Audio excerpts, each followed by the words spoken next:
it's Sandra from createinspain. Thank you for joining me today. Now, if you're watching this in March 2020, then you'll probably be aware that Spain is in lockdown, and so I've got very little else to do really apart from crafting. But I can't go shopping for any craft products. I can possibly get a few things online, but I wouldn't be at all surprised if deliveries don't dry up, because if things get really bad, the delivery guys aren't going to want to work either, are they? Anyway, I decided I would do a video on some alternatives to crafting products and certain techniques. So the first one that I decided to have a look at was Yupo paper. Now, I don't have any Yupo paper, and I don't intend to buy any Yupo paper.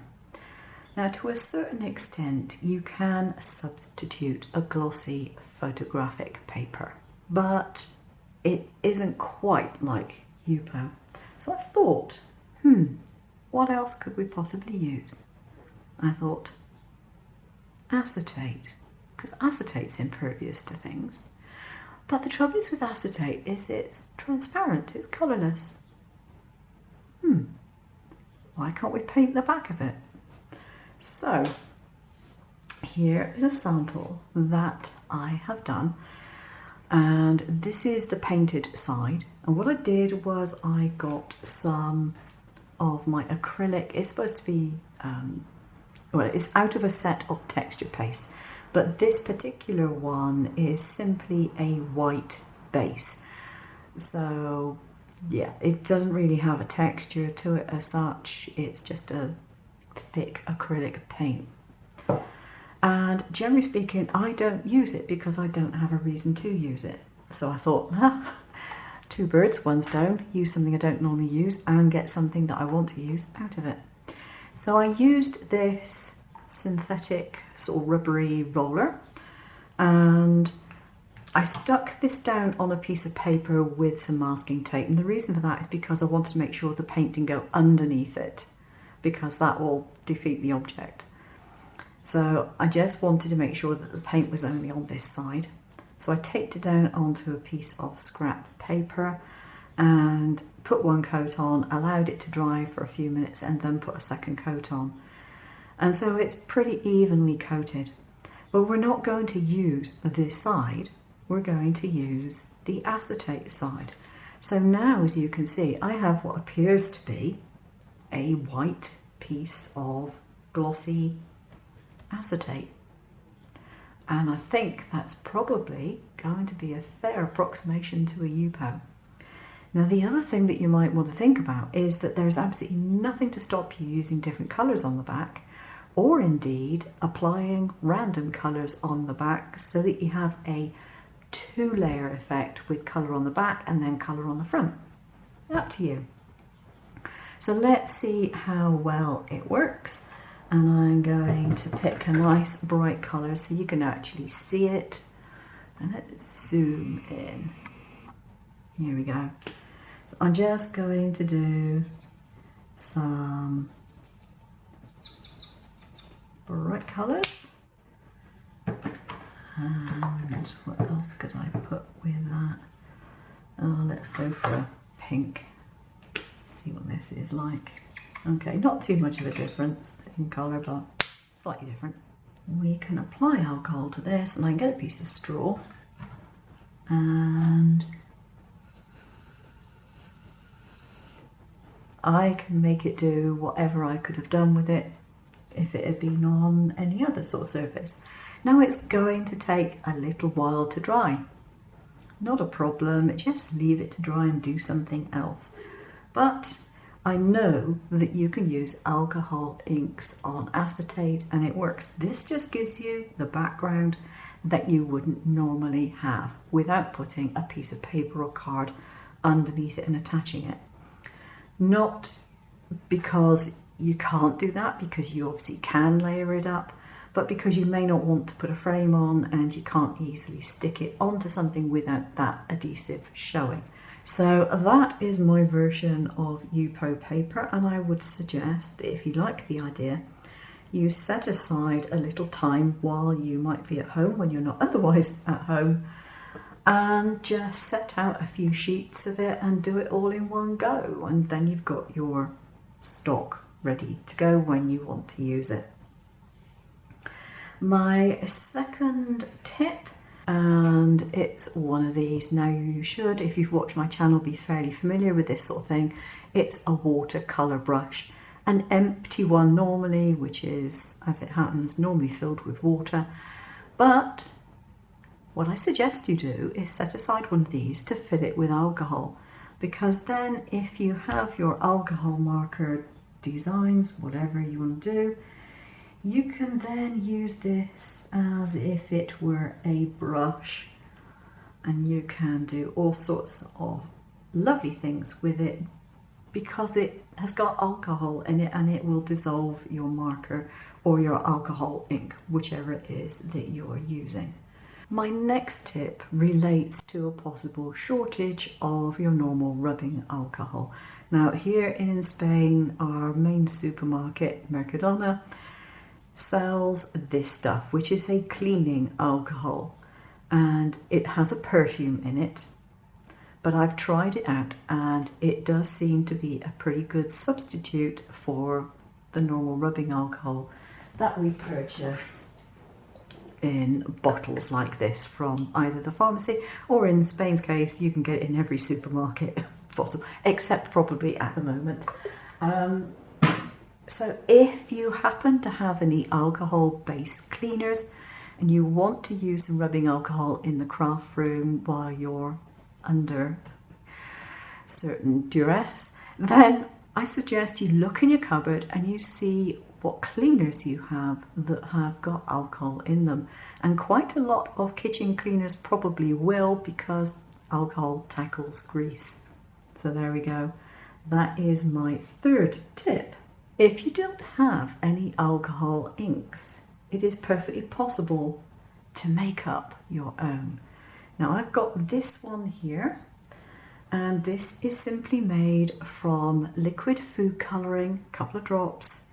It's very concentrated, and alcohol, be it cleaning alcohol or the rubbing alcohol. And you can make it up, put it into little bottles if you have any, or you can just make it up in a paint palette at the time.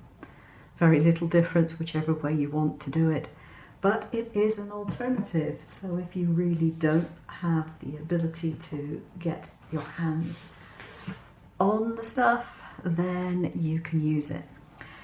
Now, the proviso is if you're going to use it on photographic paper, it needs to be well diluted, because the dye, which is in food colouring, is going to stain the photographic paper as soon as it hits.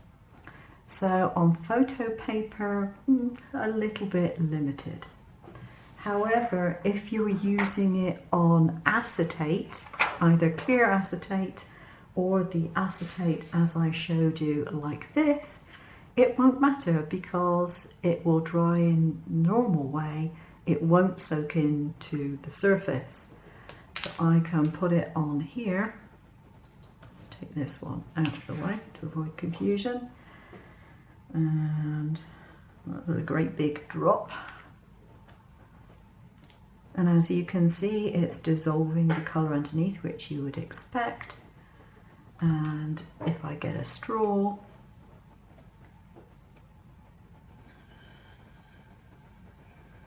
it's going to mix and do what alcohol inks normally do without getting a specific splotch of it in one place, because the dye cannot get a grip into the surface. It has to lie on top, and its method of drying is, as it normally would be, evaporation. And my final tip is for stamping. I have two stamps here. The first one I'm going to be using is a linear stamp, so the design is just lines. And then the other stamp I have is a solid stamp, so it's going to have patches of solid colour.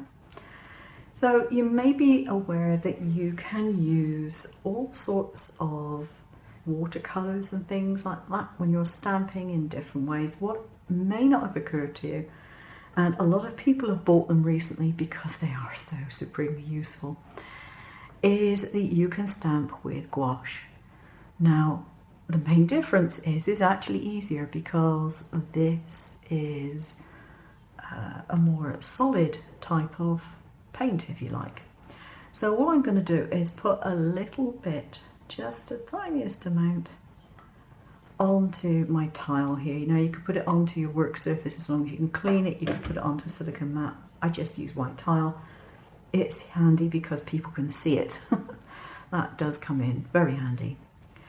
So what I'm going to do is get one of the normal ink blending things, the ones that I don't tend to use as much these days because I use the cosmetic brushes. You could use the cosmetic brush, but it wouldn't be quite as good for this. And I'm just going to go over it with that, like so, and see how it stamps. And it stamps perfectly. Fine lines, no problem whatsoever, it works. Now, if you find that because of weather conditions or whatever, that your paint is drying out just a tad too rapidly and that it's drying your stamp before you can get it on your paper, just add a tiniest drop of glycerin to your paint and it'll keep it from drying out too fast. And when I mean a tiny drop, I do literally mean a drop. So that is not a problem at all. Now, because it's a gouache, not an acrylic, you don't have to be paranoid about cleaning your stamp. But when you do want to clean it, I suggest one of these reusable cloths at the moment, and you can just wipe it off. If necessary, you can take it to the sink and wash it with soapy water. But basically, that will do the job.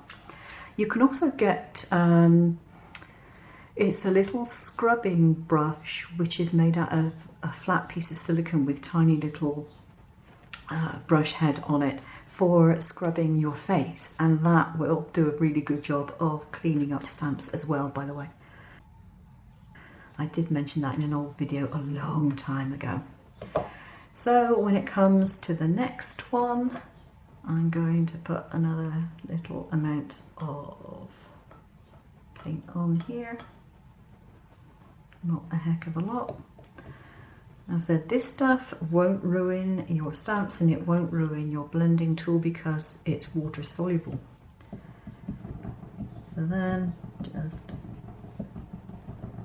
do that and press down, and I have my stamped image. This time I would say I could probably do with a tad of glycerin on it. So I'm going to put, for my next one, a little bit of paint there. Whoops, a bit too much paint out. You could actually apply it directly to the blending tool. Grab my glycerin, and for some reason the top of my glycerin's broken, so I don't have to open it. And literally one drop, mix that in,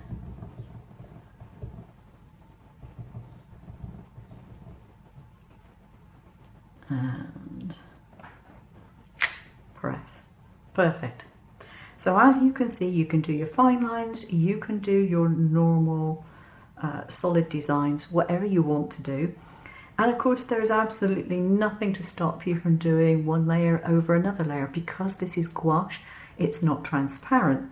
So if I wanted to go over that with something like a sparkly one, I could do it. And you can see I've got, well, you might be able to see, I can see it, but you might be able to see I've got the gold stamped. So there we go. Those are my tips for today. I hope you've enjoyed it. Happy crafting, keep yourself sane, and I'll see you again soon. Take care now.